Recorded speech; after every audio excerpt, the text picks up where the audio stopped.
If I gave you the choice to either buy 30 Lamborghinis or help save the lives of 10,000 people in 1 year, which would you choose?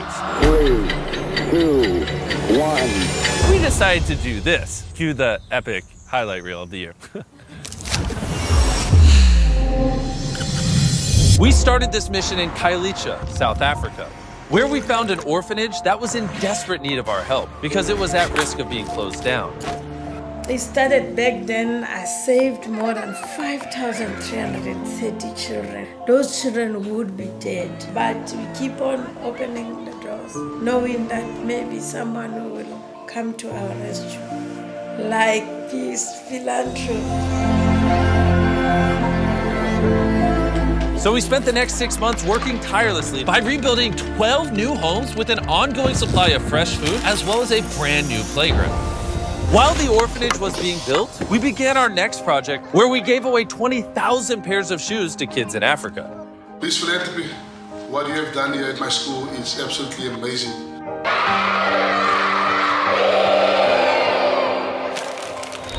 Darren then flew to the Hopi Reservation in Arizona, where he met with Wendy. There are over 10,000 members of the Hopi tribe. These people don't have very much, but they're some of the most generous people you'll ever meet.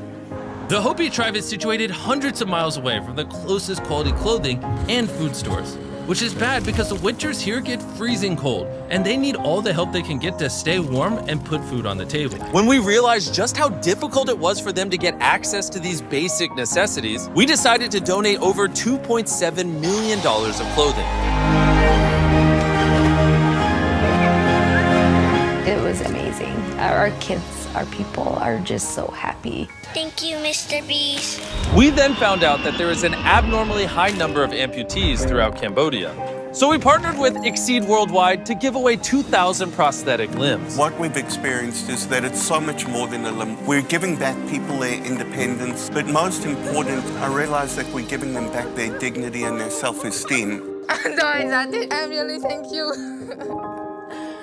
Darren and Dan then flew to a remote island in Colombia where they capsized a boat and fell in a river filled with crocodiles. While they were there, they built a solar grid, which gave the island electricity and Wi-Fi for the first time, which will give the kids on the island the ability to access education online. We also built a bakery to empower the women in this community, which from day one was a hit. We then traveled to Kenya, where fresh drinking water is extremely scarce. I am a father of 6 children, and I want to be the best father of all. That's why I work so hard to maintain my bread. My bicycle, it has no gears. One of the pedals is not there. The brakes are not 100% working. Sometimes I think if I could take motorbike engine and put to my bicycle, my life could be easier. So with the help of electric e-bikes, we were able to provide Mr. Baraza and 1,000 other people with free electric bicycles. We have made work easier. It's so easy to ride. Darren and Dan then traveled to the Cure Children's Hospital in the Philippines, where we were able to provide 160 kids with life-changing surgeries. This little girl has just got her cast off and she's learning to walk for the first time ever with her straight legs. The magnitude of the surgeries that these kids are getting from Cure for free will change their lives. And the fact that Beast Philanthropy can come in here and help Cure provide care to some of these kids is something that's going to affect me and stay with me for the rest of my life. The construction of the orphanage in South Africa was now complete, and it was time to surprise Mama Rosie and the kids.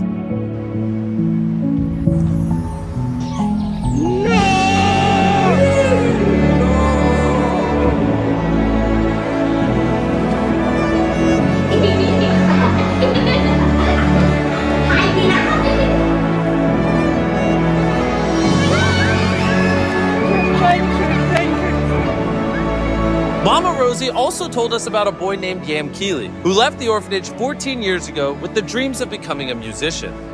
However, he was struggling to make money and practice his craft while working full-time at the airport. It kills me knowing that I'm doing something that I'm not into, and there is something that I want to do that I really love, but I cannot do it. So we decided to surprise Yamkele with a brand new top-of-the-range acoustic guitar, as well as award him a full scholarship to the best music school in the country. See you in a year. The team then flew to Thailand, a country with over 2 million stray and disabled dogs, to meet with Michael and help him rescue as many dogs as possible, where we helped thousands of dogs run for the very first time.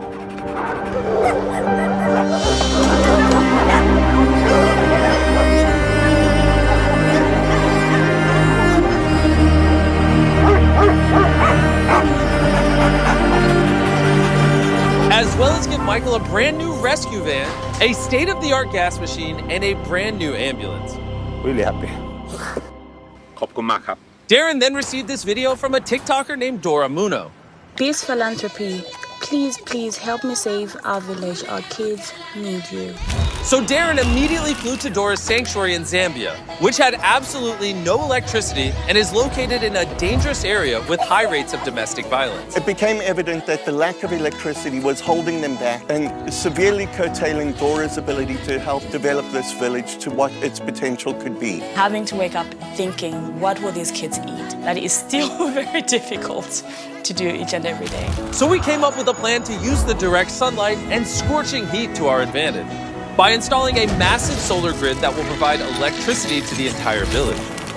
It was then time to turn on the lights, and the kids couldn't contain their excitement. Mateo, turn on the lights!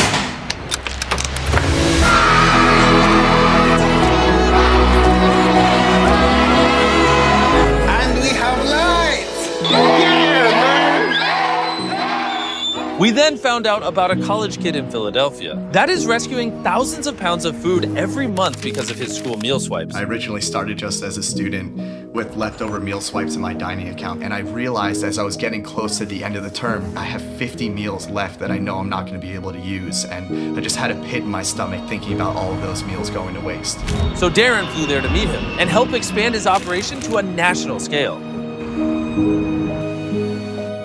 After witnessing everything that Evan had done to help this community, it didn't take but an hour to know that we had committed to partnering with Sharing Access to help them achieve their goal of feeding as many people as possible.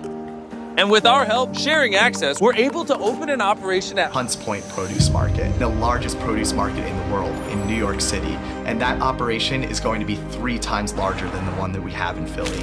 Next, Darren and Dan traveled to the heart of Cameroon, where thousands of children at this school have to share a single toilet and have lessons in these derelict and dilapidated classrooms. These conditions had no dignity. These conditions would not make a child believe that the future is bright. Once we saw this, we knew we had to do something, so almost immediately we started drawing up plans to begin construction. And a few months later, the brand new classrooms were built, just in time to surprise the kids before they returned from their holidays.